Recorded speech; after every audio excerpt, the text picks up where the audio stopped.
Everyone. Welcome to today's event. My name is Greg Ball. I'm the Dean of the College of Behavioral and Social Sciences here at the University of Maryland, College Park.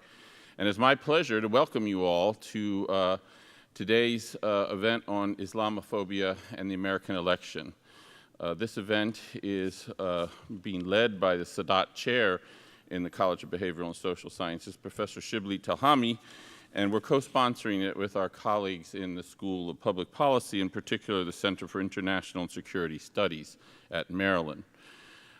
You know, this election that we're in the middle of now has been said by many to be quite different than any other election that any of us can remember. Certainly, in my case, that is true. And one issue that has emerged in this election is how America thinks about its minority, how it thinks about the different types of people that make up this country. And although we all recognize that this is a tremendous strength of our country, in this election it's dismaying that we have yet again people questioning in ways our welcoming to immigrants and our embracing of ethnic diversity and celebrating it as a strength of America. And one of the most important issues relates to how Islam is viewed in this country. And I couldn't be more pleased that Professor Telhami and his colleagues have what we're now going to call the Maryland Critical Issues Poll. This is led by Professor Telhami, and the co-director is Professor Stella Rouse in the Government and Politics Department. They are going to be collecting data, as you'll hear about today, concerning issues like this that are important to the American people, and one of the great strengths is that Professor Telhami is one of the few people who's assessing these things in other parts of the world, like the Middle East. So this is exactly the kind of thing that the College of Behavioral and Social Sciences is proud to be involved in, and it's very appropriate for the Sadat Chair for Peace to be investigating things, collecting information, helping us to understand the situation and to think about things we can do about it as we move forward in this very complex world we face today. I'd now like to call on my colleague from the Public Policy School, Professor Gallagher, to take the next.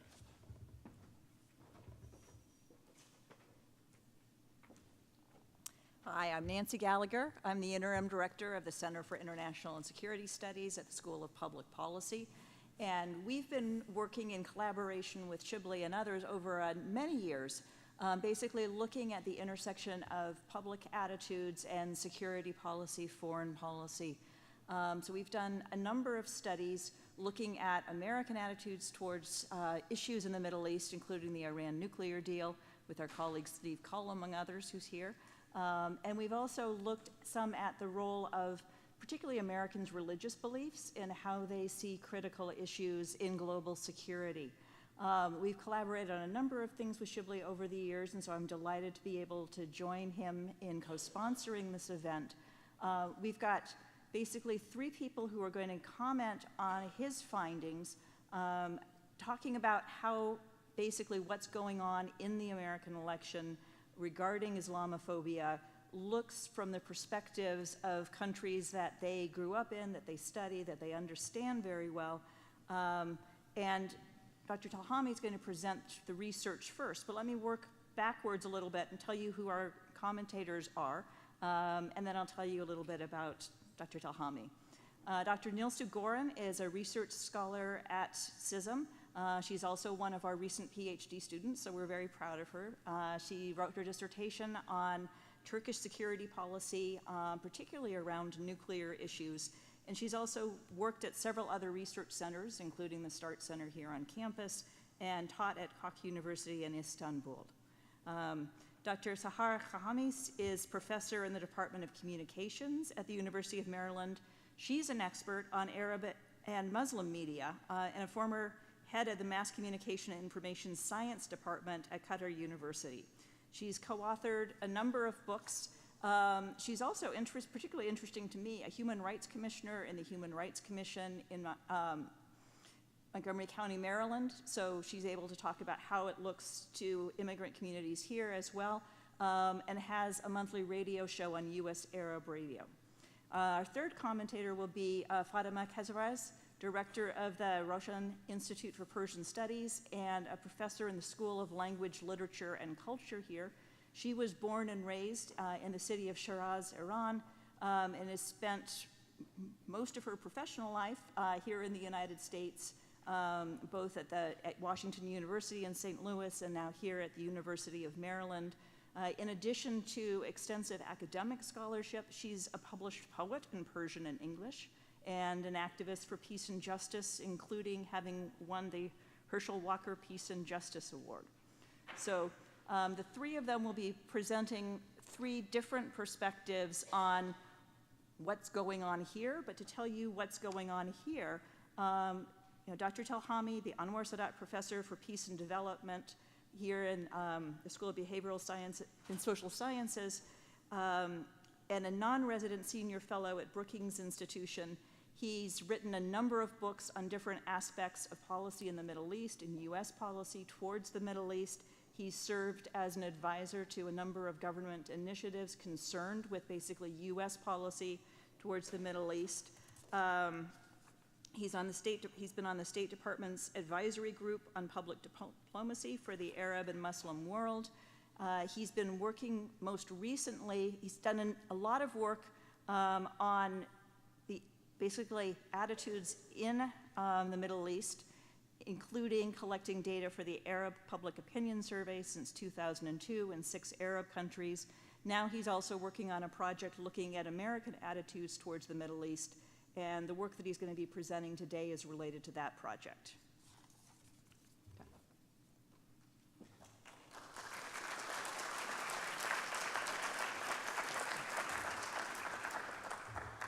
Thanks, Dean Ball. Thanks, Nancy. It's really a pleasure to co-sponsor this with CISM.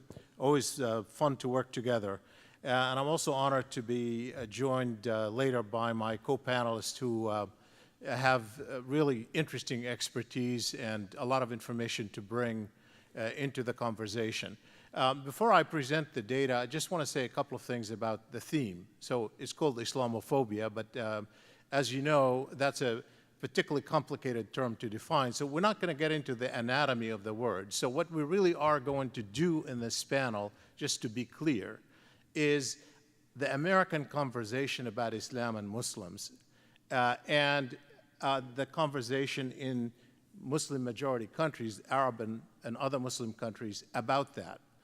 So basically how people perceive Islam and Muslims, how are we talking about this issue in general? So put aside the term Islamophobia, it may come up in the discussion, what it means, but rather than get into the analysis of the term, understand that the substance of what we're talking about is the conversation that we're having in our election about Islam and Muslims and the conversations that is being had in Arab and Muslim countries. So let me tell you, first of all, what I'm going to present to you today. I'm going to present to you very briefly so that we really focus more on the conversation, is results of 3 polls I've done over the past year throughout our election campaign.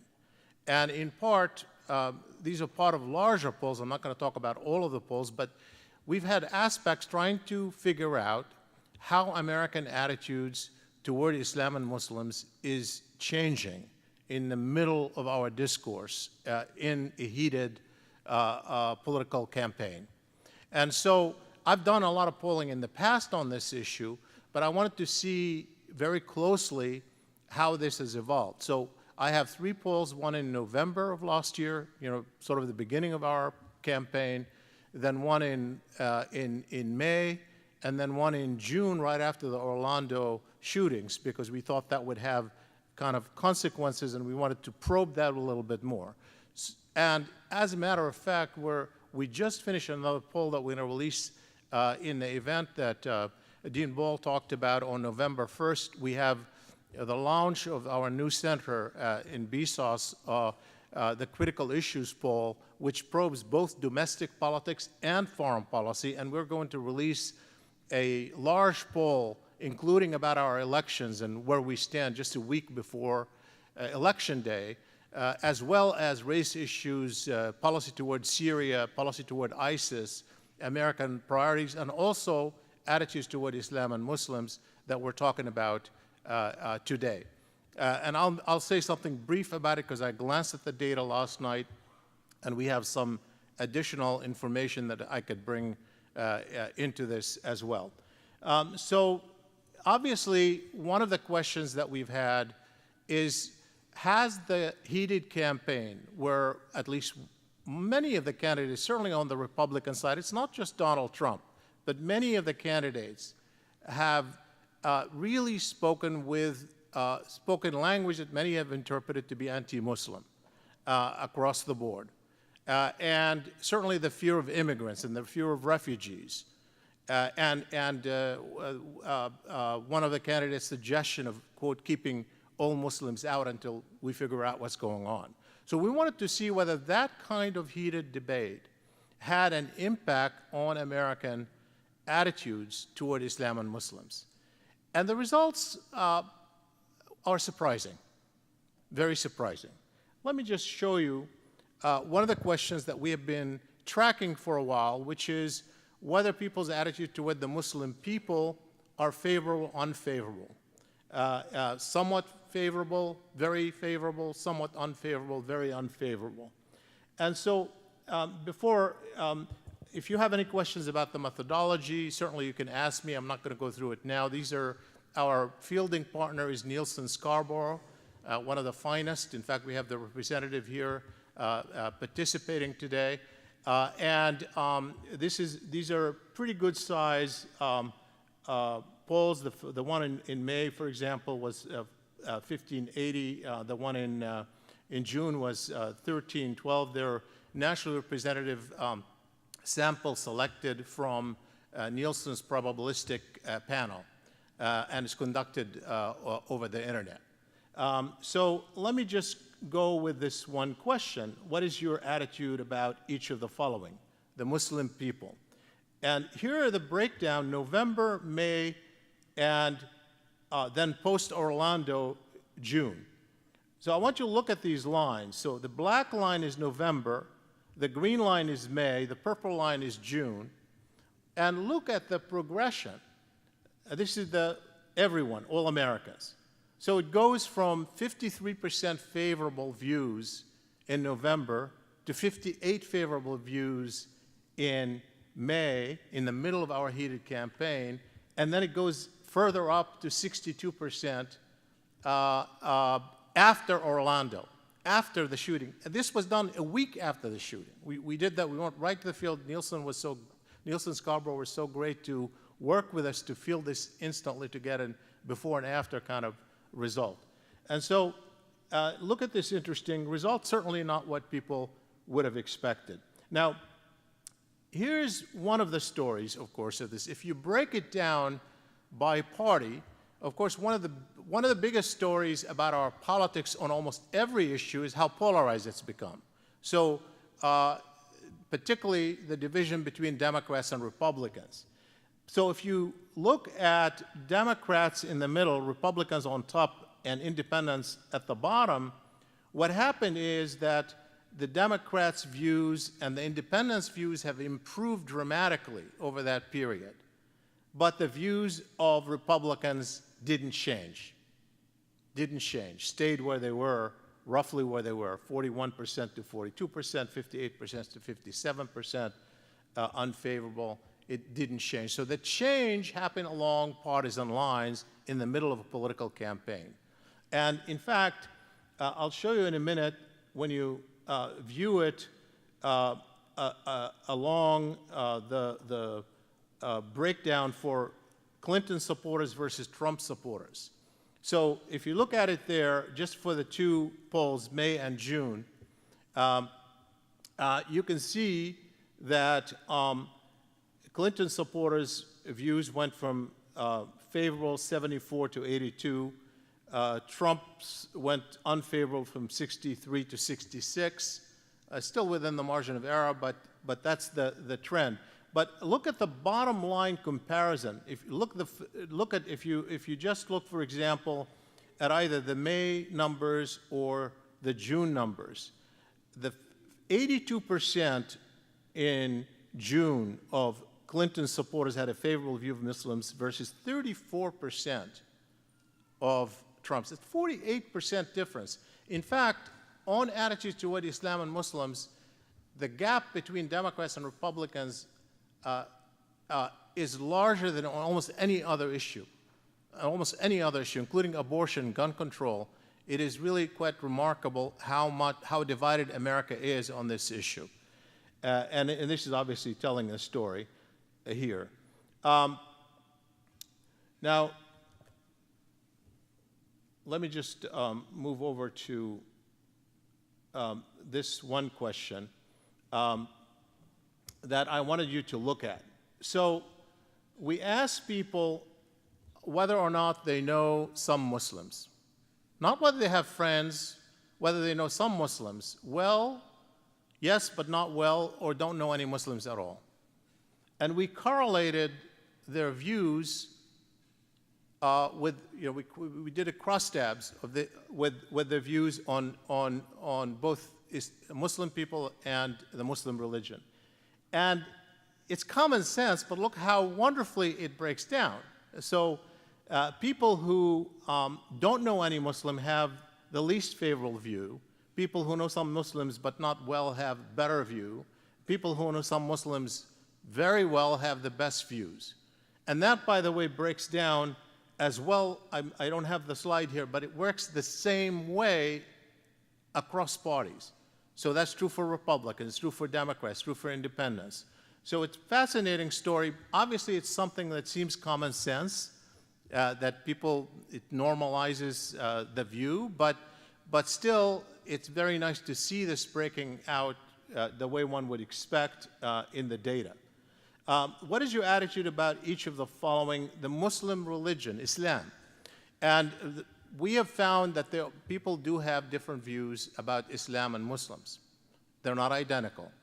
And Americans have had a more favorable view of the Muslim people than Islam, really dating back to as far as we could measure, but certainly since 9/11. And we can discuss that. I don't want to get into why that's the case. That's something certainly we could bring up in the conversation. But that has been true, and you can see it here as well. So, for example, in the November poll, the black up there, only 37% had a favorable view of Islam, of the Muslim religion in November. That improved to 42% in May, and then to 44% in June. So if you look at the overall change, 37 to 44, it's a pretty significant change. Again, if you break it down by party, you find that Democrats and independents' views of Islam have improved across the three polls, but the Republican views didn't change, remained the same. So again, the partisanship issue seems to drive a lot of that right there. When you break it down by supporters, again, you get the same kind of division. So in the June poll, the purple, 84% of Trump's supporters said they had an unfavorable view of Islam, versus only 33% of Clinton's supporters who had a negative view of Islam. Again, that's a 51 percentage points. It's really quite remarkable difference. And on this issue, again, when you correlate people who know Muslims with attitudes toward Islam, you find that people who know Muslims tend to have a better view of Islam as well. And that goes, again, look at the lines, 37 to 44 to 55.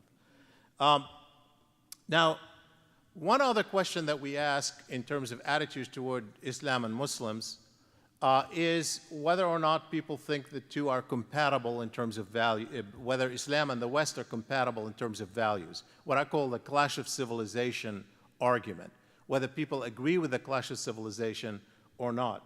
And so what we found is that we asked them which one of the views closer to which one is closer to their position. Islamic and Western religious and social traditions are incompatible with each other, or most Muslims in the Western Islamic world have similar needs and wants, etc. And so you can see, again, that on this issue, more people said the two are compatible, which is the second choice, even in November, 57%. But that also increased over time, just like the rest of the other questions, from 57 to 61 to 64%. So interestingly, we had that change, and again, not much change among Republicans, most of the change among Democrats and independents. The same story we have, Clinton supporters think the two are compatible. Trump supporters think the two are not compatible. Now, before I give you the stuff on Orlando, I want to just give you some thought about, so what explains that? And I say what explains that because, frankly, you don't have this kind of change in a period of few months under normal circumstances. And it's not as if, people haven't been thinking about Islam and Muslims since at least 9/11. This has been a big story for us. This is not a fresh story that came just out of our election. This has been in the public discourse for some time. So what explains that? Why is that happening? And I'll give you the short answer and the long answer. The short answer is the one that explains the size of this change, which is significant when you look at it from November to June. And by the way, here's the hint that I will give you. In fact, the poll that we just finished, literally a couple of days ago, we just looked at the data. We asked the same questions, and we haven't fully analyzed them, but I looked at them last night, and it looks like the same trend is continuing. So there's even further improvement in the current poll, in the October poll, over these three. So we know the trend is there. So what explains that trend? I believe that it's mostly the American political polarization, by which I mean we are in an intense political season. And so everybody's invested in the narrative. Trump's opponents, whether they're independents or Democrats, associate this anti-Islamic view with him, and to the extent that they reject him, they reject his view. That's number one. Number two, because we are in the middle of an intense campaign, narratives are costly. So if Trump's narrative succeeds, Hillary Clinton's narrative fails, and Sanders' narrative fails, and President Obama's narrative fails. So in order to counter Trump, they have to counter his narrative on the issues that he's making front and center. So as a consequence, they were forced to formulate aggressive counter-narrative about no, Islam and the West are compatible. No, not all Muslims are terrorists. No, Islam is not the problem. And that counter-narrative obviously had an impact. So this is an unusual case because we're in the middle of the campaign. In the long term, though, there's also a slow process of change for the better. And that comes out of two things. One is that we're over the period of 9/11 up to a point. Obviously, that was intense. But when you look at the demographic change in America, all the groups that are the future of America, young people, millennials in particular, people who are connected globally, who use the internet, who have passports, who travel overseas, who have relatives overseas, who speak another language, ethnic groups like Hispanics who are expanding, they tend to have better views of Islam and Muslims than the rest of the population, and that's also the percentage that is growing. That's more of a long-term trend. In and of itself can't explain the size of the change. I also want to just briefly show you a couple of things. One is the fact that American public has a little bit more nuance, and because there was this battle of narrative, that nuance was forced into the public discourse. And so when if you recall the first news of this horrific shooting in Orlando, so many people got killed, innocent people got killed, and the guy obviously did it partly claiming that he's doing it in the name of Islam. So there was no question that people were going to make that link, and certainly it was exploited in our political discourse. And yet when you ask people, which of these is the most important factors, after, by the way, we asked them to evaluate each one of the factors that might be behind the Orlando shooting, you find that 33%, only 1/3 say it was militant Islamic ideology that was most important for the Orlando shooter's behavior. You find another 21% say mental illness or self-hate or hate for the LGBT community, but not, his faith.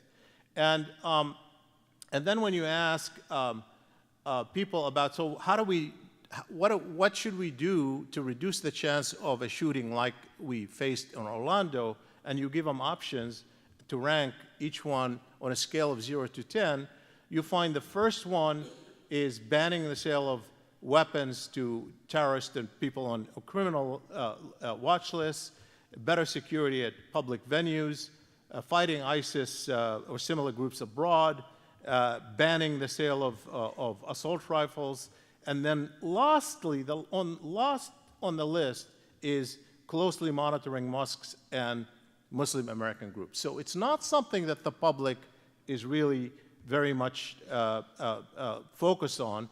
And when you ask them to rank them directly, again, the same thing you find, which one is most important, you find that closely monitoring mosques and Muslim American groups is lost on that list. It's not what the public thinks of as the action that would prevent this kind of attack. So there's much more nuanced kind of analysis the public has than we think, or what the discourse seems to suggest about that.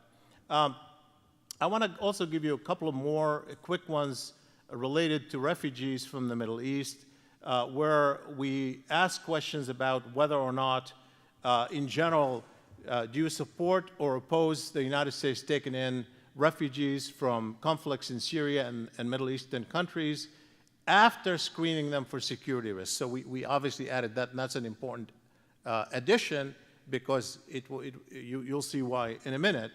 And so the bottom line is, if you look at the total, yes, the majority of Americans actually are open to accepting refugees from the Middle East.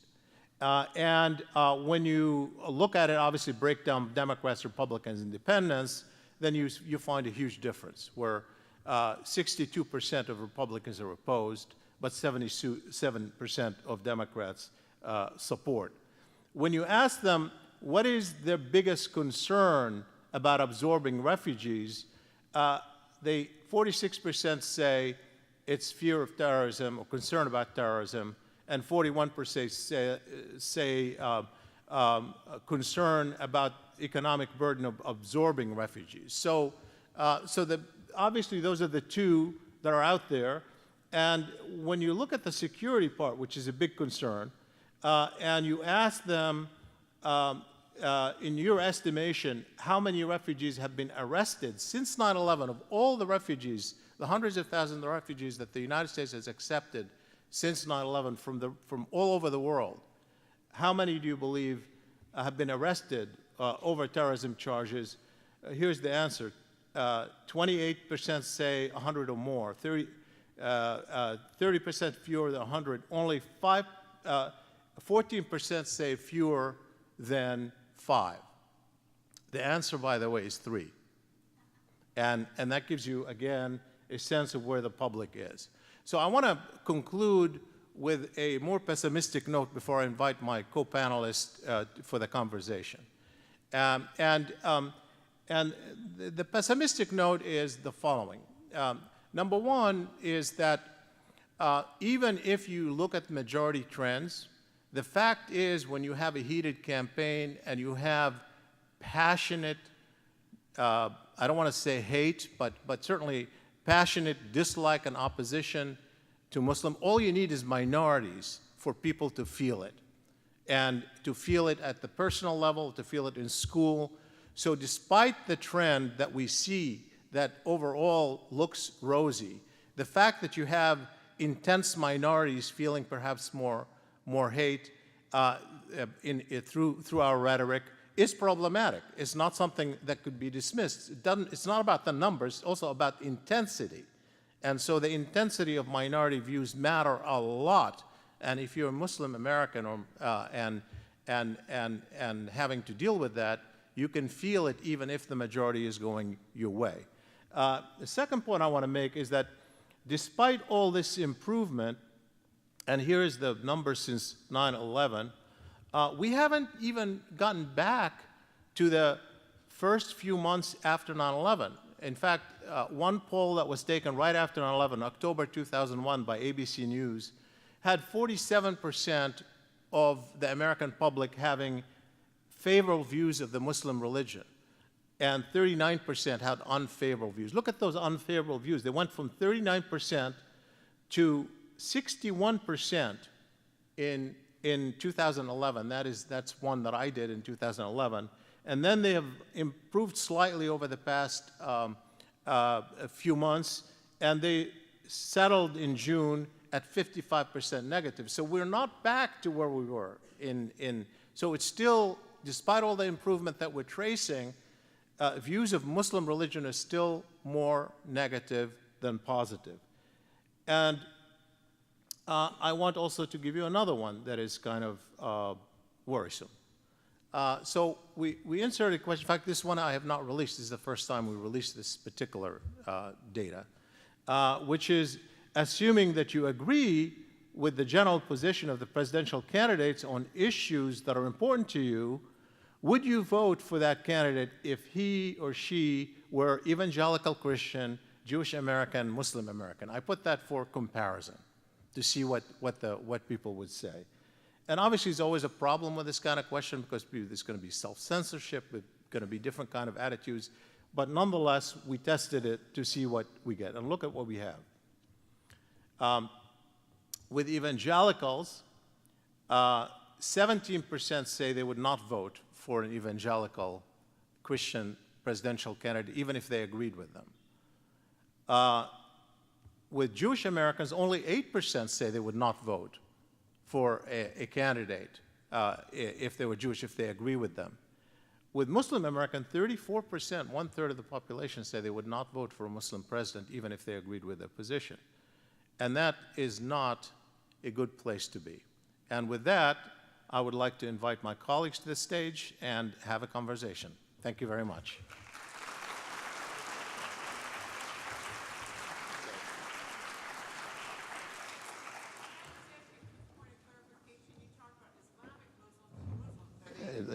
Let me just, if you could sit right there, and you're next to her, and at the end, if you don't mind. Sorry, Islamic or Muslim? No, it's the same term.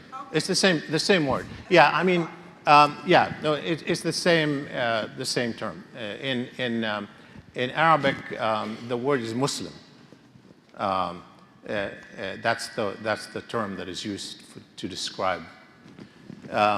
Well, thank you so much for joining us. I mean, obviously, in some ways, you know, we know what's the Arab world is discussing. Some of us appear on media in Muslim in Muslim countries, Arab countries, and we know this issue is being discussed. Our campaign has, you know, has created fascination across the globe. I mean, certainly at least the Trump phenomenon. And there was no escaping these issues that deal with Islam and Muslims. These are hot issues of the day. And clearly, a lot of people don't follow the nuance. Even here, I think a lot of people might be surprised by the results, because that's not what we get when we look at the discourse. We're not tracing it. But there is a discourse out there. Absolutely. And it's not necessarily one that is informed about us, or even about the nature of the discourse that we're having here. So what I would like to do is ask one broad question to each one of you. What does it look like in Iran? What does it look like in Egypt and the Arab world? What does it look like in Turkey? I mean, these representative regions and countries in Muslim-majority countries. So let me start with you, Fatima, and thank you very much for joining us. It's a pleasure. Yes, just given the short time that we have to address this very complex, very large issue, I would like to say that the issue of how Iranians feel and follow what is going on in the United States and vice versa, unfortunately, is very much affected and comes under the umbrella of conflict. If you want to know, you know, what I mean, I think one tangible example would be that you'd probably not see me after this. I'll be for you the Iranian woman who addressed the issue related to Islamophobia. So in that way, this kind of exclusive approach that's related to conflict is on both sides, happening on both sides. So much so that I actually developed an answer when people say, who do you vote for in this election? I say, whoever can make 3 sentences about Iran, which does not have the word terrorism, conflict, or nuclear in it. So, so I think that explains the broader point I have. So these conflicts within Iran are, from the American point of view, the most major one is the hostage-taking that takes place right after the Islamic Revolution in Iran. Prior to that, Iran and US are big allies. The flag burnings, the calling of the US the Great Satan, and very painful anti-American slogans, which did happen very fervently during that time period. And then, of course, came the discussion of the axis of evil, right after Iran had played a part, a very important part, in the negotiations between the US and the Afghans in Afghanistan, and actually soon after that had helped with the arrest of Saddam Hussein. So there were moments where, at least in Iran, people were feeling there are openings where there could be less of a kind of hostile and conflict-ridden relationship between the two countries, but they didn't happen. They were very frustrating in that sense. And then, of course, began the nuclear negotiations, which then really overshadowed everything. For a very long time, that's the only thing you see about Iran. Now, in Iran, if you look at it, one other event is added to this, and that's in 1952. A major coup takes place that ousts the democratically elected Iranian Prime Minister, Mohammad Mossadegh.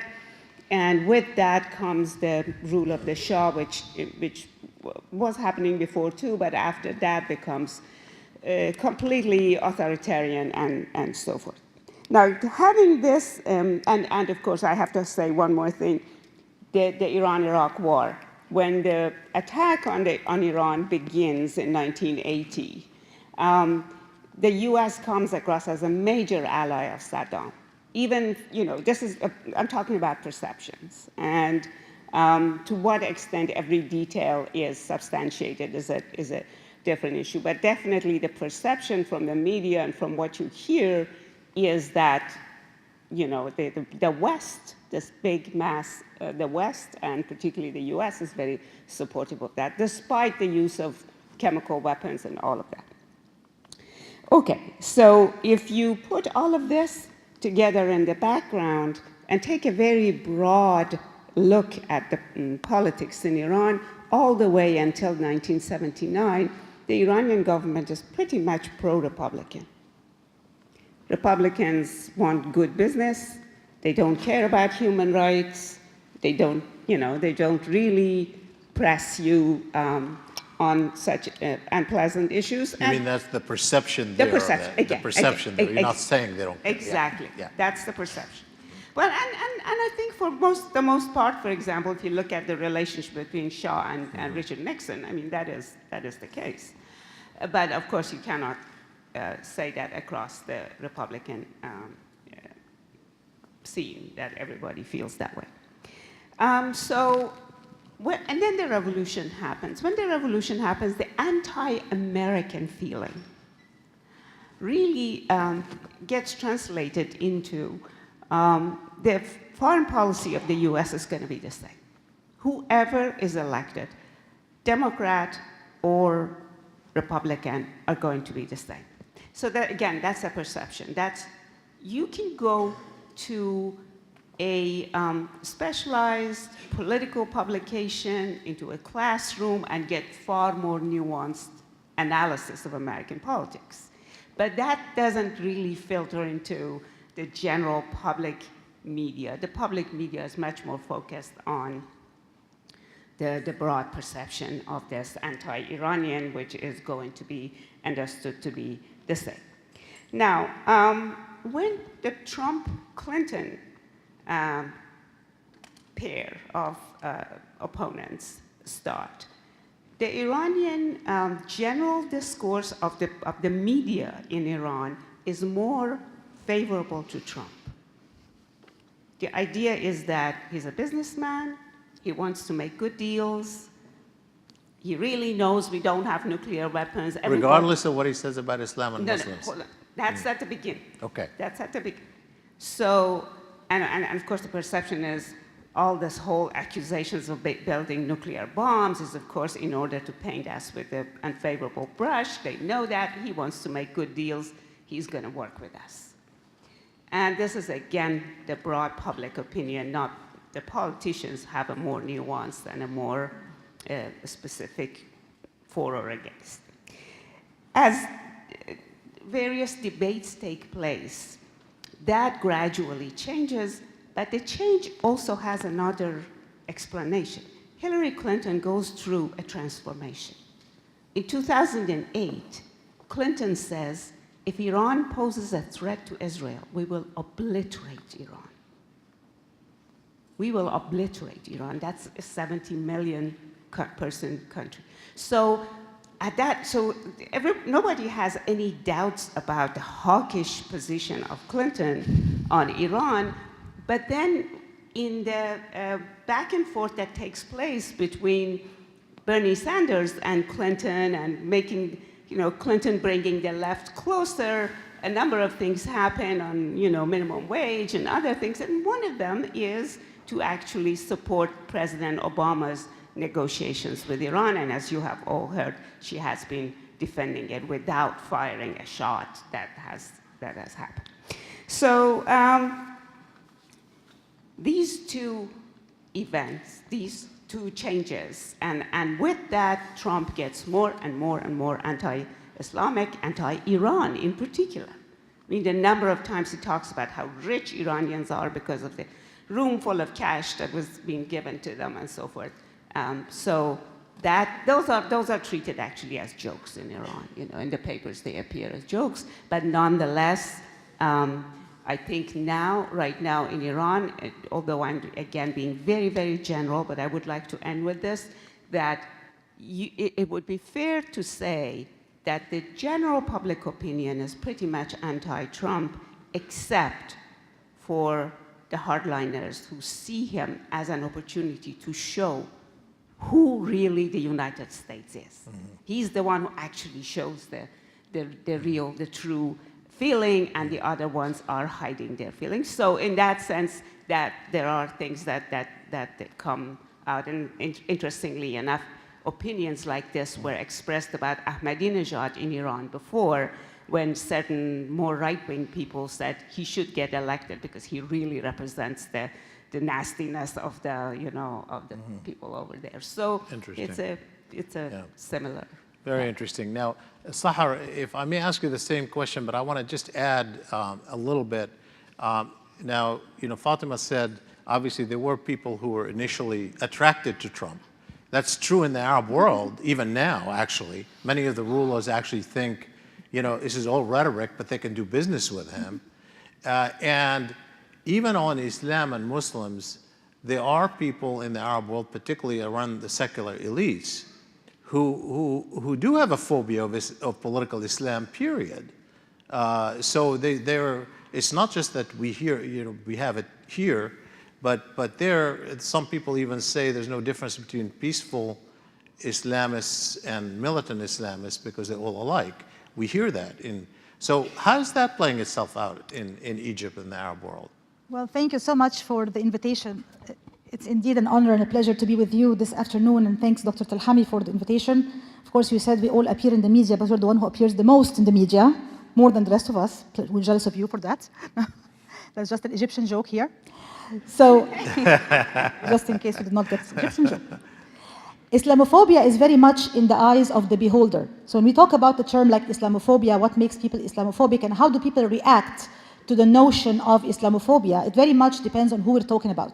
So let me just start briefly by explaining how this whole notion of Islamophobia is different for Muslims living here inside the United States and Muslims in, let's say, Egypt or the rest of the Arab world, because there's definitely a distinction that needs to be made here. With the rise of Islamophobia in this country, we witnessed three important waves of Islamophobia. The first one was after the Iran hostage crisis. The second one was after the September 11th attacks. And the third one was after the attacks in San Bernardino in California and in Orlando and Paris. And I said this morning in my Arab media course that the third wave of Islamophobia has been by far the most vicious and the most aggressive one, and it has been much more amplified than other waves. Some of my students disagreed with me. They thought that it's the second one, it is the one after 9/11 that was the worst. I said, we're not talking here about better or worse, we're talking about the loudest, the most vicious, and the most highly amplified. And the word amplified is very important because the power of social media and new media now means that if you put something online, it's going to fly very quickly. It's going to be tweeted and retweeted in a split of a second, and that definitely increases the scale and the outreach and also the impact and the amplification of the message of Islamophobia. But it can also be seen as a double-edged sword. Just like it can spread Islamophobia, it can also be used sometimes by Muslims to counter Islamophobia and to try to create their own narratives and counter-narratives online, and indeed there is some evidence of that as well. But let me go back to how it's impacting Muslims in the US versus abroad. In the US, definitely Muslims have been feeling the impact of this vicious wave of Islamophobia very, very much. You know, with presidential candidate, Trump saying things like, Islam hates us. He did not say, some Muslims hate us or some extremist Muslims hate us. He said, Islam hates us. And I don't know how much you know about Arab humor and Egyptian sense of humor, but the word Islam also can be a man's name. So one of my friends on Twitter said, why would my cousin Islam hate us? There's absolutely no reason for him to do so. So even the use of unsophisticated terms like that in a very collective sense without any kind of explanation of the context or what it means creates this kind of very sarcastic, funny but bitterly funny kind of reaction from American Muslims. American Muslims have been very worried about their own safety, and rightly so. There have been an increased number of attacks on mosques, Islamic centers, individuals. I myself, as a Muslim woman wearing the hijab, for the very first time in 9 years living here in the US, I faced an Islamophobic incident when I was approached by a man on the street who saw me reaching to my purse and shouted in my face, "Are you getting out a gun? Are you getting out a gun?" And I quickly said to myself, I'm going to pretend I don't understand a word of English, which I did. So I just walked by him very calmly, nothing, as if he did not say anything. And he did not know how to react to me. So he started, cursing and cussing and using dirty words. I did not understand anything he said. So I just kept walking very calmly. But of course, I was very scared from the inside because I did not know how he's going to react and whether this is going to turn into a physically violent attack. So for this to happen for the first time in 9 years shows you the impact of this kind of dangerous rhetoric, hate speech, and Islamophobia. There have been instances of attacks on mosques and Islamic centers and Muslim women wearing the hijab. And Muslims are now in the US asking questions like, what's going to happen to my immigration status? Am I going to be granted the American citizenship or not? What's going to happen to my application? They're very worried if someone like Trump gets to the White House. What kind of effect could this have on their own civil rights and human rights? And I'm a commissioner on the Human Rights Commission in Montgomery County, Maryland. So we do get, communities of people. We have town hall meetings with them, and we hear what people have to say firsthand.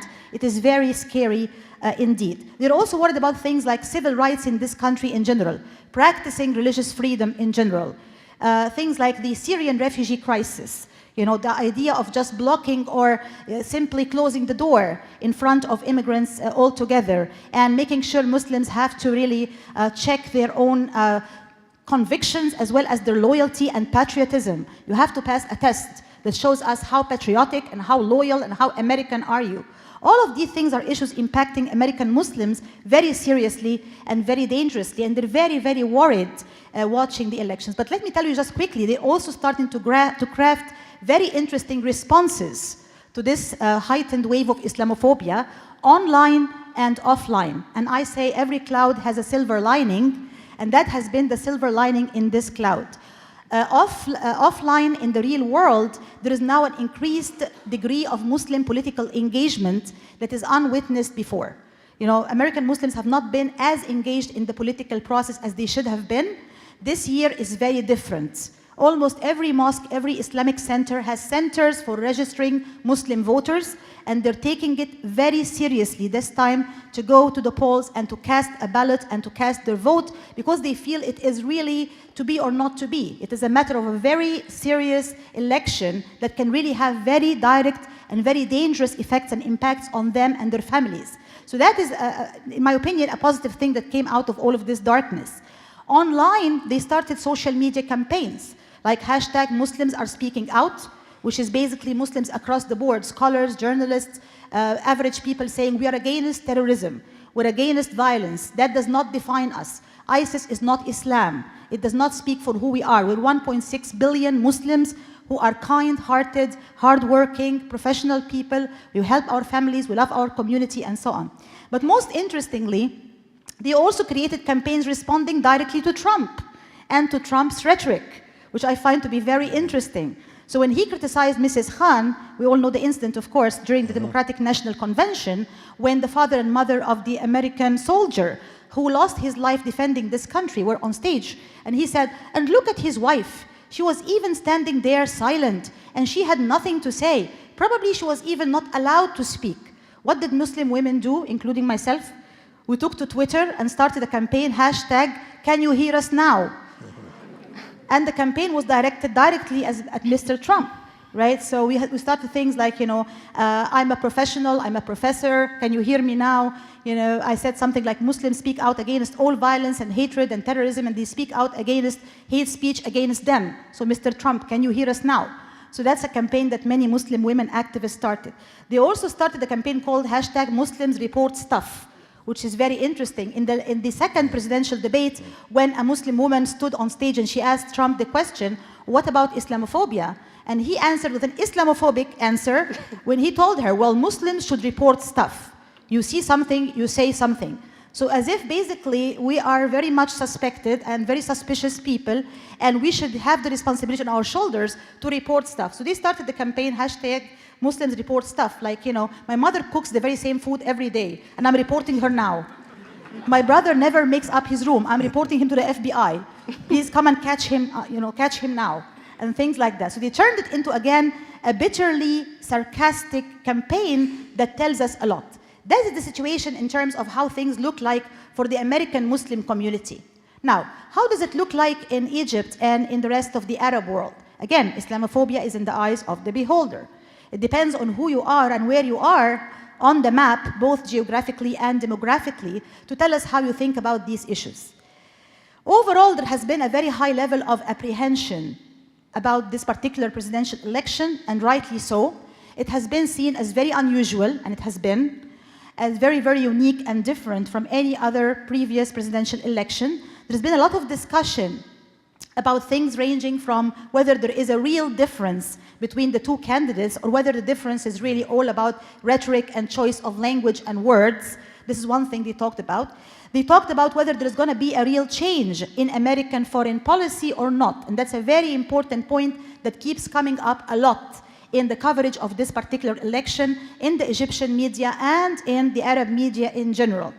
Basically, they think this has been a unique election because there is really an unprecedented level of Islamophobia for sure, but also discrimination against all different groups. As Trump in his talk did not only speak out against Muslims, but Muslims, Latinos, women, African Americans, immigrants in general, people with disabilities, women. I don't know who is left except white American men, probably, but every other category has been attacked by him. And they saw this as very, very alarming and very dangerous rhetoric. Now, what about foreign policy, which has been the main concern in the Arab press and the Egyptian press? They see that there is no real significant difference to be expected in terms of American foreign policy. They think there will be some stable and constant trends and patterns in American foreign policy that are not likely to change no matter who is going to come to the White House. Support for Israel is going to remain the same. The US will continue to adopt a pro-Israeli policy no matter who comes to the White House. Support for dictatorial regimes in the Arab world, and that's a very painful point. they think it's going to remain the same no matter who comes to the White House. Because they had a lot of high expectations that after the Arab Spring movements in 2011 and after deposing dictators from office, that the American foreign policy is going to change and they're not going to support new dictators coming to office. And that has not happened. And they said, well, if Obama cannot change this policy, it is much, much less likely that other candidates who are going to come to the White House are going to change the policy. So they don't think Clinton will do it. And of course, definitely not Trump. So that is something that has been very clear in their commentary and discussion. They also saw the Arab world as simply seen from the element of instrumentalization and objectification. So they said, we Arabs and Muslims are being instrumentalized and objectified. And even the language itself, which is being used, really signifies this strategy and this policy. We are not being seen with respect or looked at as partners, but rather as elements of instrumentalization and objectification. The only difference, in their opinion, is the way it is being said. So they said that Trump has a much more bold, aggressive, in-your-face kind of attitude. He just says it as it is, in your face. And of course, he talks about things like oil. We should have taken the oil. Like basically, we should have stolen your oil and gone. If you want us to protect you, make sure you pay your bills. So you have to pay the bill in order to be protected. It's very, very bold and very aggressive and very outspoken. They think of Clinton as not necessarily having a drastically or dramatically different foreign policy, but they see her as the more experienced partner, of course, because she is the one who was the Secretary of State, the First Lady, a senator before. So she knows how to choose diplomatically, quoted and very diplomatically crafted words. She is more sophisticated, she is more nuanced, she is more experienced, and she is more diplomatic. Now, whether this is going to translate into real differences in terms of foreign policy or relationship between the US and the Arab world and the Muslim world, the answer from many commentators and political analysts is no. Yeah. In fact, one of them sarcastically said, it's the difference between Pepsi-Cola and Coca-Cola. You get different brand names, but you can get the same content oftentimes. Thanks so much for that wonderful summary. Nilsu, I'd like to ask you the same question, and I, particularly, when we focus on Turkey, we're talking about how the Muslim world sees this discourse that we have about Islam and Muslims, but there's so much change taking place in Muslim countries, including civil wars, including devastation, including fights between secularists and Islamists in each one, including a discourse about Islam within each of the countries, whether it's in Egypt, but certainly in Turkey, particularly in light of the coup attempt. And so how does it look like in the context of that division that you have in Turkey? Thank you, Dr. Talhami, and thank you all for joining us today, and my fellow panelists who already covered most of the things that I was going to say. Yeah, exactly. I feel like Turkey gets hit most by the narrative because it's both a Muslim country and a NATO member. So the Turkish perspectives on the current election and the current state of the Turkish-US relations are heavily impacted by the July 15th attempted coup, and also how the results of the election and the next president are going to change this dynamic in the bilateral relationship, as well as the US foreign policy towards the Middle East. In August, New York Times editorial actually argued that in the aftermath of the coup, Turkey is no longer a trusted ally of the US due to this increased sense of anti-Americanism. But it's important to ask, is this something new? And where do these sentiments come from? For the most part, the anti-American sentiment comes from the coup attempt itself and the argument that the culprit of the coup attempt resides in the US. Fethullah Gülen, who is a self-exiled imam residing in Pennsylvania, and according to the Turkish government, his terrorist organization is behind the coup attempt. And Turkey has officially requested his extradition. So it's a tough decision in the US-Turkish relationship that the next president will have to address. And obviously, Turkish government is keen on knowing who this next president is going to be. But government-influenced media sources in the right aftermath of the coup attempt have focused on the US as the primary enemy, arguing that there would have been no way that the US didn't know about this coup attempt because Gulen simply lives in the US. And the fact that the US and other NATO allies remained silent in the aftermath also made it quite difficult in the minds of the Turkish officials. The second main issue is the divergence of interests in the fight against ISIS. And this is in particular the divergence of interests between US and Turkey in Syria and Iraq. Turkey categorizes the PKK and the PYD as both the same terrorist organization and heavily criticizes the US assistance to Kurdish forces. And in the recent rounds of debates, Secretary Clinton made it very clear that she will continue the policy to support Kurdish forces in the fight against ISIS, which became extremely unpopular within Turkish circles. And I would like to add that this idea of a new anti-Americanism is not new. It's since the day Turkey became a member of NATO. Turkey has always been one of the Muslim countries with the highest unfavorable opinion of the US. And actually, a Pew research in 2014 found that only 19% of the Turkish public is favorable of NATO. But it's important to add that this unpopularity hasn't reflected on Turkish policymaking in any way, at least until so far. So coming to Turkey's views on this rhetoric and the narrative on Islamophobia and immigrant phobia, obviously President Erdogan sees a huge role for himself in the Islamic world to be the person who is going to come over this clash of civilizations argument.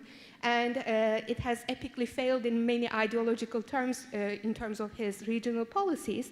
But in the sense that Turkey has an Islamist government, of course, they are extremely concerned about the increased Islamophobic rhetoric both in the US and also in Europe. And President Erdogan actually came here to open up the Islamic Center here in Greenbelt last April, and he did make a reference to Trump's statements without naming him, and by saying that they are ready to take an active role in this fight.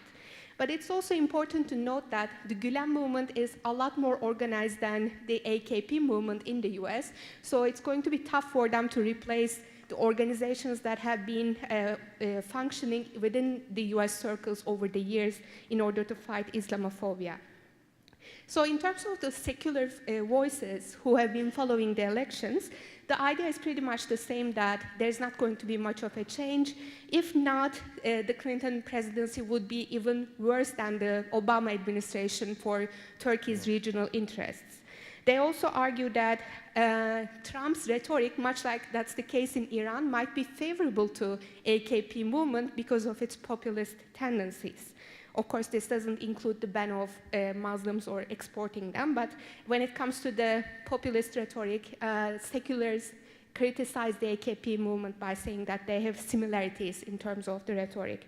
The conservative voices focus more on Clinton and the possibility that the Clinton campaign actually received a huge amount from the Gülen movement. So that's why it has become even politicized outside the US in terms of the campaign support.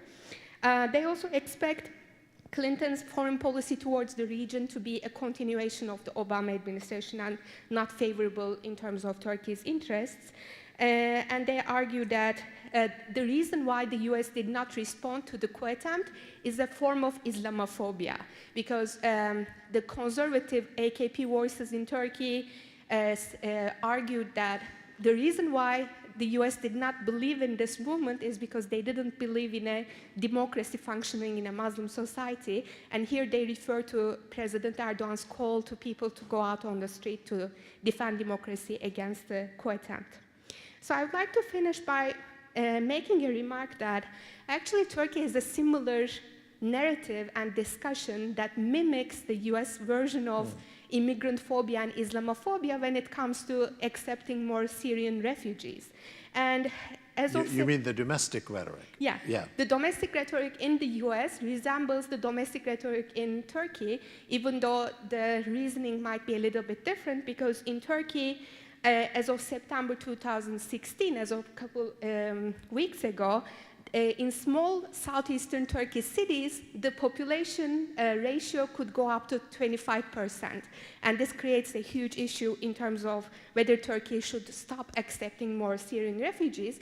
But a 2014 poll actually found that 86% argue that Turkey should stop accepting more Syrian refugees. They differ in the methods. Some argue that there should be a cap, which is the majority, 31%.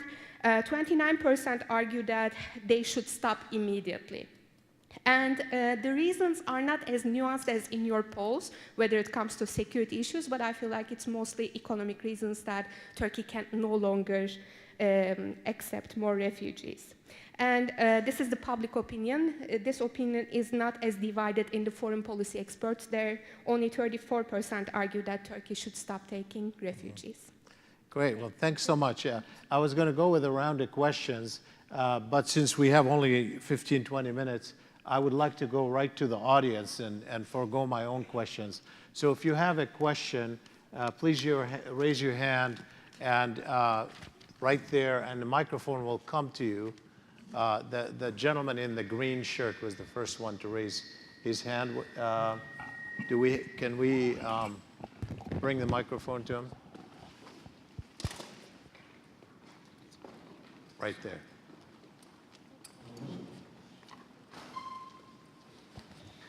Thank you. Hello.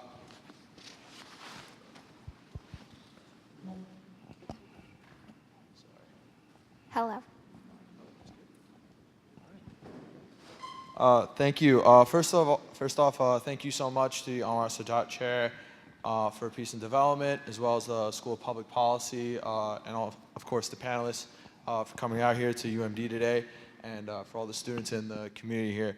Mr. Talhami, last semester, the Egyptian ambassador, as you may have recalled, to the U.S. Ambassador Sama Shukri came right here to the University of Maryland.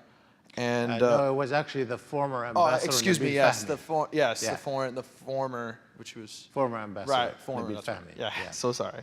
Former ambassador, current foreign minister of Egypt, Sama Shukri, came over and talked about the politics in the region. Mr. Shukri alluded to his administration's political disagreements with President Obama during the discussion, if you recall. One of those disagreements was how the Egyptian government should handle the fundamentalists in the region. That being said, is there, in your opinion, any justification within American political discourse to designate certain Muslims as, quote, fundamentalists or radical Muslims? And if so, should Americans object to this ideology that the ambassador seems to be alluding to?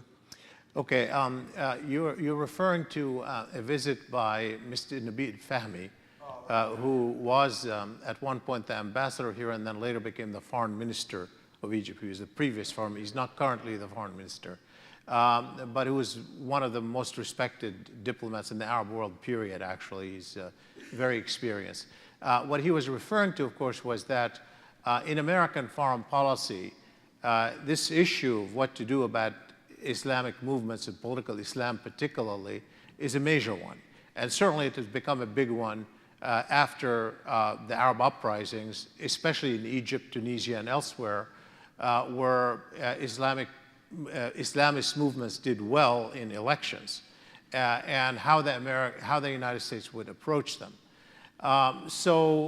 There is definitely, separate from the issue of human rights, which the U.S. obviously has a position on, in the way governments and regimes deal with their populations, there is a philosophical, kind of difference of opinion on whether it's best to allow political Islamist groups to participate in politics. Yes, let's say what happened in Jordan, where they're incorporated up to a point within the parliament, and they're, that might be ultimately more stabilizing than keeping them completely out. There are people in the Arab world, including the current Egyptian government, that feel that political Islam itself, there's no such thing as peaceful political Islam. So when you talk about the Muslim Brotherhood, They argue that it's just a matter of time before they become violent, or they have become violent.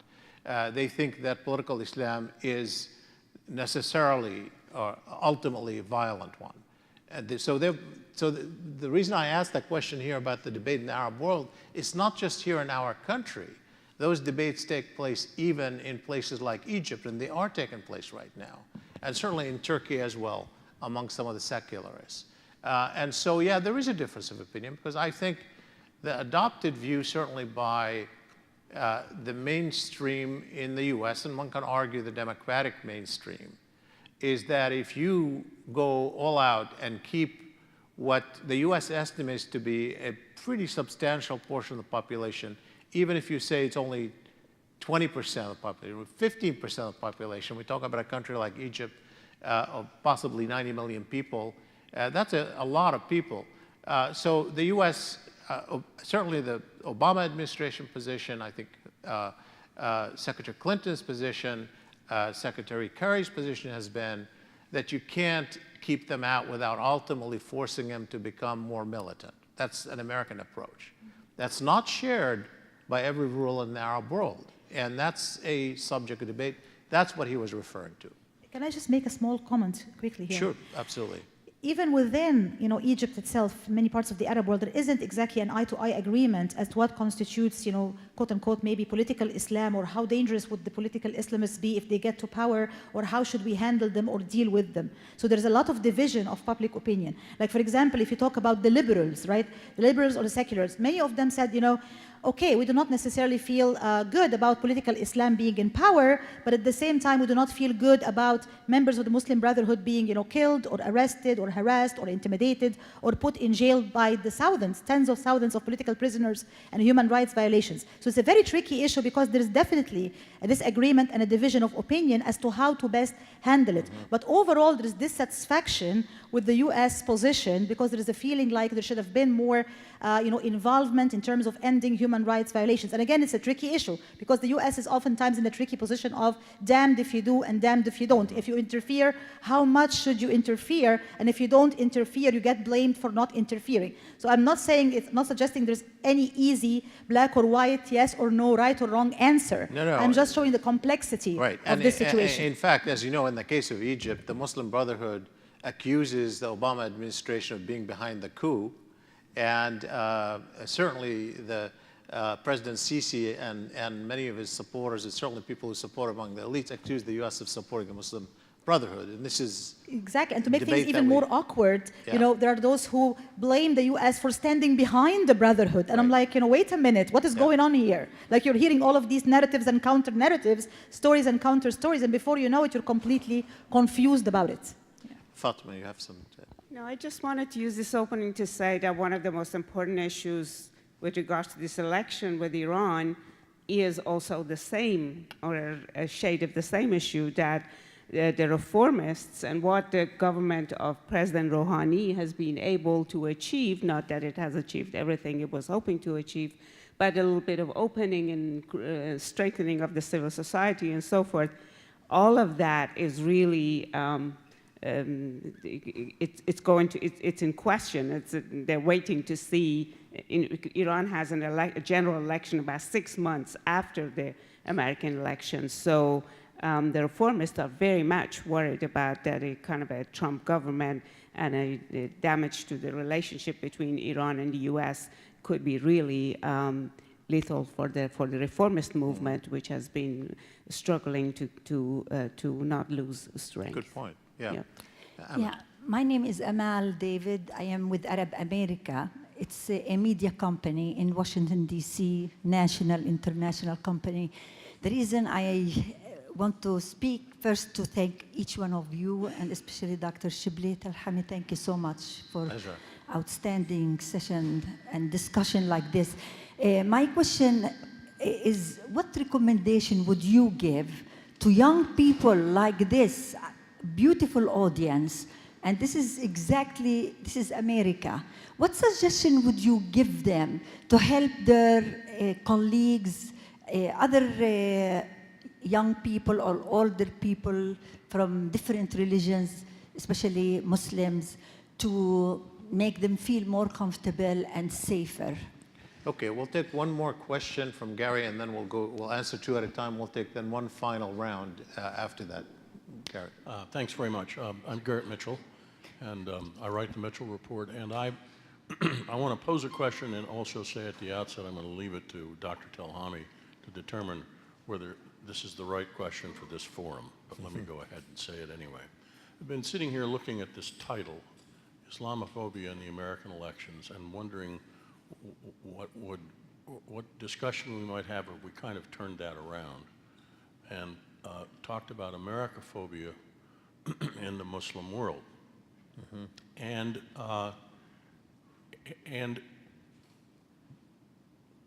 as I think about that, the question that comes up for me as I listen to these three very interesting perspectives from three different places is if it is fair to say that Americaphobia is pretty rampant in the parts of the world that you represent, in terms of your, in terms of particularly as you're addressing it today, what is it about America that accounts for that phobia? What are the things that that have gotten us to that point as far as you're concerned? And are they something that can be addressed in the context of a 45th presidency, or are these much longer term? Great. Let's start with anyone wants to address Emma's question. Thank you for the question, Amal. That's a very good question indeed. And I always say that today we have what we can call the golden triangle. The golden triangle is grassroots mobilization, investing in young people, in youth, and deploying social media and new media.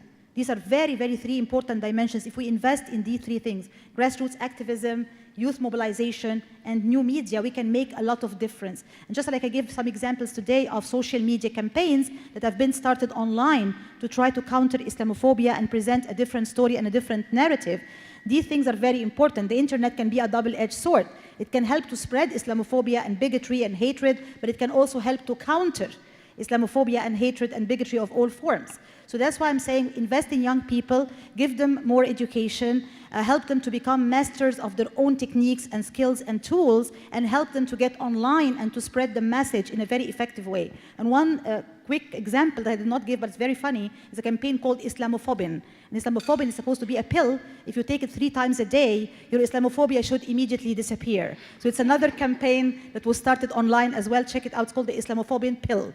Okay, so these are examples that might seem funny, but they're very telling when you think about the meaning behind them.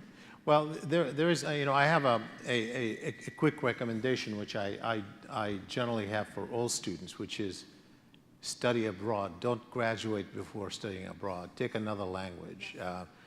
Connect with internationals. You can see, data speaks for itself. And just to go back to Gary's point, the same is true in the Arab world. As you know, I study Arab public opinion as well and do polling in the Arab world. And you're right, there is an American phobia. People have seen America as the other in the relationship.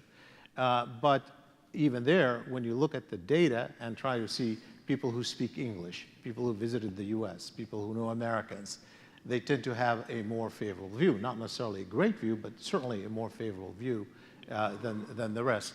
I happen to think that you're onto something in asking that question in a bigger way. I think in the past couple of decades, perhaps since the end of the Cold War, but certainly since 9/11, if identity is defined in relation to another, it always is, political identity, I think Muslims have become the other for the American identity. And to some extent, America has become the other for much of the Arab and Muslim identity until the Arab uprisings and the entanglement inside. And that in some ways you find that, obviously, because when we say Americans they don't know Muslims, and they're making their judgment based on the horrific things that they're witnessing, whether it's 9/11 or attacks or violence in the region or whatever it is. That's how they are going to make their mind. Arabs are going to make their mind on the basis of American airplanes attacking in Iraq or Afghanistan, or support for Israel, or something, or support dictators, or whatever it is that we do that will frame their identity. And in fact, in my book, The World Through Our Eyes, I've argued that part of the rise of Islamic identity is not just that that's been intense at some level, but part of it for a lot of people has been an increase in the number of people who interpreted American foreign policy after 9/11 as anti-Muslim, that the war on terrorism, the war in Iraq, the war in Afghanistan were seen to be anti-Muslim in a way that bolstered a sense of Islamic identity. And then after the Arab uprising, that went down a little bit. And in fact, in some ways, globalist identity increased, particularly as Americans sympathized with the early days of the Arab uprising. And we see in the data here and there among young people who are connected, the millennials, particularly ones that I've studied in one of these polls, we did an oversample of millennials. The millennials have a greater global identity. They're more likely to say, I'm a citizen of the world than the rest of the population. And that's true even we found in the Arab world, increasing number in the early days of the Arab uprising. So yes, I think it's a dynamic relationship. And it's good to look at it that way because I think it does add information. I would like to just add that first I bribed him to say something about language teaching because I'm from the School of Language. So I said, I'll come if you say you have to all learn Persian and Arabic, so thank you. And Turkish, of course. So I wanted to say something that's very relevant to that. I would say to my students and my friends and my colleagues, meet one Muslim. Just find, I mean, I agree with everything that Sahar said, going online, mobilizing and all of that, but make a point of meeting one real person. And that would connect you with another way of thinking, with another, and then you will soon begin to see a lot more similarities than differences. And I would like to get back to the point that you made. I think that the only part that I would change in what Shibli said, I wouldn't say that the identity is global here and even there. I would say there's sometimes even stronger movements towards globalization. I mean, Iranians are number 4 bloggers in the world. I'm not surprised if you never heard that, because again, as I said, it's only in the context of Islamophobia or Iranophobia that we can have a conversation. And so, yes, there is this, and I would say the key here is more of a structural change. Yes, of course, we have to inform each other and we have to do that, but the demographics of the globe, the economic patterns of exchange, the information machines, all of that are changing the way we envision ourselves and others, and that is changing whether we like it or not. So we need to really try to use it to direct it in the direction that we want.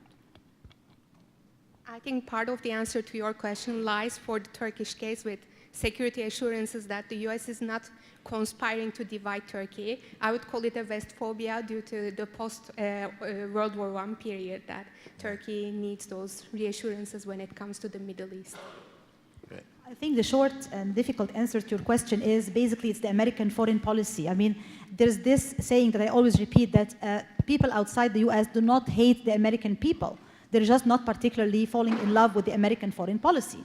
And the proof of this is in many cases you see demonstrations and protests in many parts of the Arab world against American foreign policy. People take a break from the protest and they go to McDonald's and they drink Pepsi Cola and they wear blue jeans. They love American culture, they love American people. The problem is the foreign policy. And unless the foreign policy changes, if it does not change, you will not see a lot of change in the sentiments and the opinions of a lot of segments of the populations in many parts of the Arab world. It's the foreign policy which is really the key determinant of people's attitudes. And of course, when you get rhetoric like Islam hates us, we don't want Muslims in the US, we're going to tighten the immigration policy, we don't want Syrian refugees, that does not help at all in any way, shape, or form the image of the US or the sentiment towards it abroad. Great. Well, we're running out of time, but I do want to take one last round of 2 questions.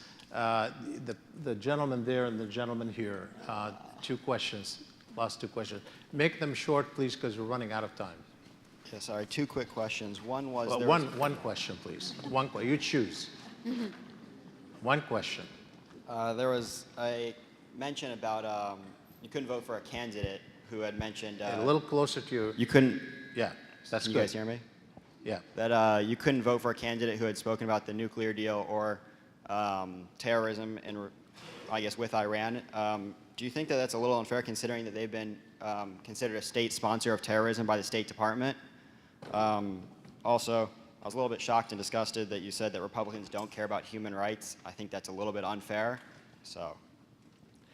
But you know, she said that's That's like a how perception. Republicans are seen there. She didn't say that's her own view. I think that she was said what you had that's said how was the perception. She clarified that. I asked her to clarify. Yeah, and that's it's- what. But go ahead, there. Last question, and then we'll go back to it. Here's the microphone.